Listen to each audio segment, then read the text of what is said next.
관할 경찰서에서 전화가 왔습니다. 조사받아야 된다. 그래서 나는 아무 죄 없다 라고 했으나, 예를 들어서 점유자가 연락이 안 될 경우 우리는 유혹에 빠집니다. 경매를 많이 해본 사람들은 그런 유혹에 흔들리곤 하는데, 대체적으로 어떻게 하느냐, 몰래 문을 땁니다. 여러분들 유튜브 검색하시면 계문에 대한 영상이 많아요. 근데 합법적으로 계고라든지 가처분 집행이라든지 강제 집행이라든지 그렇게 문을 따면 합법적이기 때문에 그건 괜찮아요. 근데 임의적으로 문 따는 장면에 대해서 노출을 하는 분들이 계시는데, 그런 분들이 안에 점유자나 소유자분들이 신고를 하면 처벌받습니다. 저도 처벌을 받았어요. 예, 수십 개를 하다 보니까 그 종류 중에 하나는 나오겠죠, 당연히. 안 걸릴 거라 생각하고 문을 땄더니 이제 그런 상황이 된 거죠. 변두리 있는 아파트를 낙찰을 받았습니다. 이분을 찾으러 댕겼죠. 근데 연락이 안 되는 거예요. 관리사무소에도 연락해도 이분과 연락이 안 돼요. 미납관리비 이미 뭐 수년간 밀려 있었고요. 그래서 수소문에서 찾은 게 법원 서류를 열람했어요. 법원의 서류들이 있죠. 법원의 서류들. 그게 이제 송달된 장소들이 나옵니다. 근데 거기 보니까 송달된 게 여러 군데 나오더라고요. 그 중에 하나를 골라서 간 게, 이분이 중소기업 사업체를 운영하고 있었어요. 전자부품 회사였고 공장 주소가 있더라고요. 공장 주소가. 직접 운전대 몰았죠. 도착하니까 이미 거긴 비어있어요. 공장이 그냥 임대로 나와 있더라고요. 부지 자체가 텅 비어있고 공장 문은 약간 잠겨 있었는데 어디 열리는 문을 통해서 문을 열어서 들어가 보니까 비어있더라고요. 이미 뭐 사업 자체는 망했던 거죠. 아마도 거기는 살지 않고 다른 데서 주소지는 숨긴 채 살고 있었겠죠. 그래서 다시 법원 서류를 열람을 해서 찾아보니까 송달된 곳이 딱 하나 나와요. 가게 영업을 하고 계시더라고요. 술집을 하고 계시더라고요. 그래서 술집을 주소를 찾았습니다. 직접 찾아가지고 직접 들어가진 않았습니다. 차에서 지켜보거나 아니면 대충 봐서 연락처를 간판에 있더라고요. 그래서 연락을 했습니다. 연락했더니 이제 여자분이 받더라고요. 와이프인 것 같아요. 본인이 이제 대화하기 그러니까 여기로 연락해 주세요 하면서 남편분의 연락처로 딱 오더라고요. 근데 그 전에, 이 사람을 찾기 전에 저는 이미 문 땄습니다. 문을 땄어요. 왜냐면 연락처를 모르니까 열쇠공을 불러서 한 얼마 주고 본인이 이제 개인정보를 이제 적더라고요. 사인하고 뭐 그분과의 동의하에 이제 문을 딴 거죠.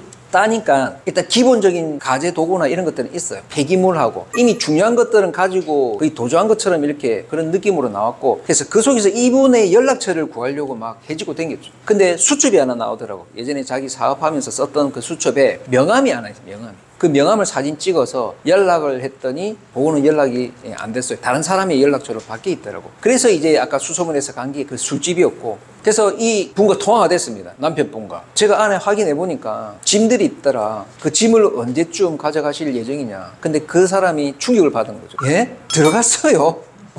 그 순간적으로 이거 아닌데? 논점이 이게 아닌데, 아니 짐을 언제 가져가실 거냐고요 하니까, 그 문 땄습니까? 아니 예, 문 따서 들어갔는데 안에 있는 짐이나 이런 것들은 뭐 건들지는 않았고 당신의 그 연락처를 얻기 위해서 확인하려고 들어갔다. 그러니까 그 뒤에 경찰서로 전화를 했던 거죠. 그래서 파출소에서 전화가 와서 이름 줬고 조서 줬고 이 사람 다시 와서 다시 내부도 저하고 다시 확인했어요. 뭐 손댄 게 있는지 없는지 확인을 했어요. 근데 확인해 보니까 뭐 자기도 그러더라고요. 뭐 여기 솔직히 돈 되는 건 없다. 그거는 손댄 건 없지만 당신이 집을 문을 따고 들어왔다는 거에서 당황을 했고 여기에 대해서 반드시 당신에게 죄를 추궁하겠다라고 하고 그러더라고요. 가면서 축구공을 하나 들고 가더라고요.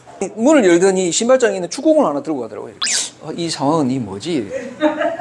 그래서 결국은 그분은 갔고, 그분이 살고 있는 관할 경찰서에서 전화가 왔습니다. 저한테 이제 인장하고 있는데 한번 와주실 수 있느냐, 조사받아야 된다. 아차 싶더라고. 그래서 가서 여러 가지 증거 이런 것들 서류들을 챙기고 가서 조서를 받았죠. 역시나 조서를 받으면 사람이 순해집니다. 다소곳하게 이렇게 앞에서는 형사님이 이제 타이핑 치고 계시고 묻는 대로 이제 답변 드리고. 그래서 그때 이제 조사 내용에서 안에 들어가지는 않았다. 신발장까지만 접근을 해서 사람이 없는 것 같아서 문은 땄지만 하도 연락이 안 됐기 때문에 문을 다시 그대로 닫고 나왔다.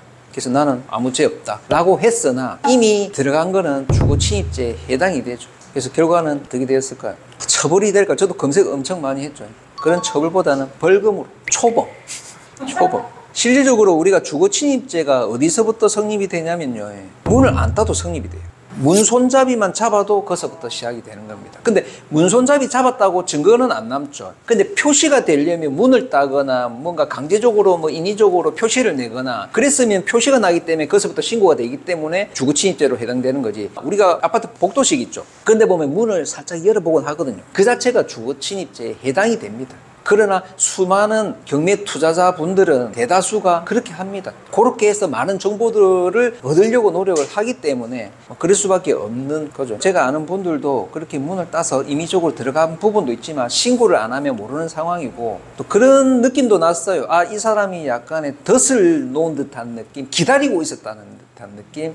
이 사람이 왔을 때 분명 문 따고 들어가거나 아니면 이 이삿짐을 이용해서 이사 비용을 좀 많이 받아야지, 이런 생각으로 기다리고 있었던 거죠. 그래서 제가 접근 자체가 안에 있는 짐을 확인했다는 거는 이 사람 동의 없이 내가 문을 따서 들어갔다라고 생각이 드니까 그렇게 걸고 넘어진 거죠. 저 같은 경우는 이미 한번 걸렸습니다. 다음에는 하면 안 되겠죠. 가중처벌로 진짜 구속까지 될 수가 있으니까 저는 안 하는 걸로 하겠습니다. 50만 원 나왔어요.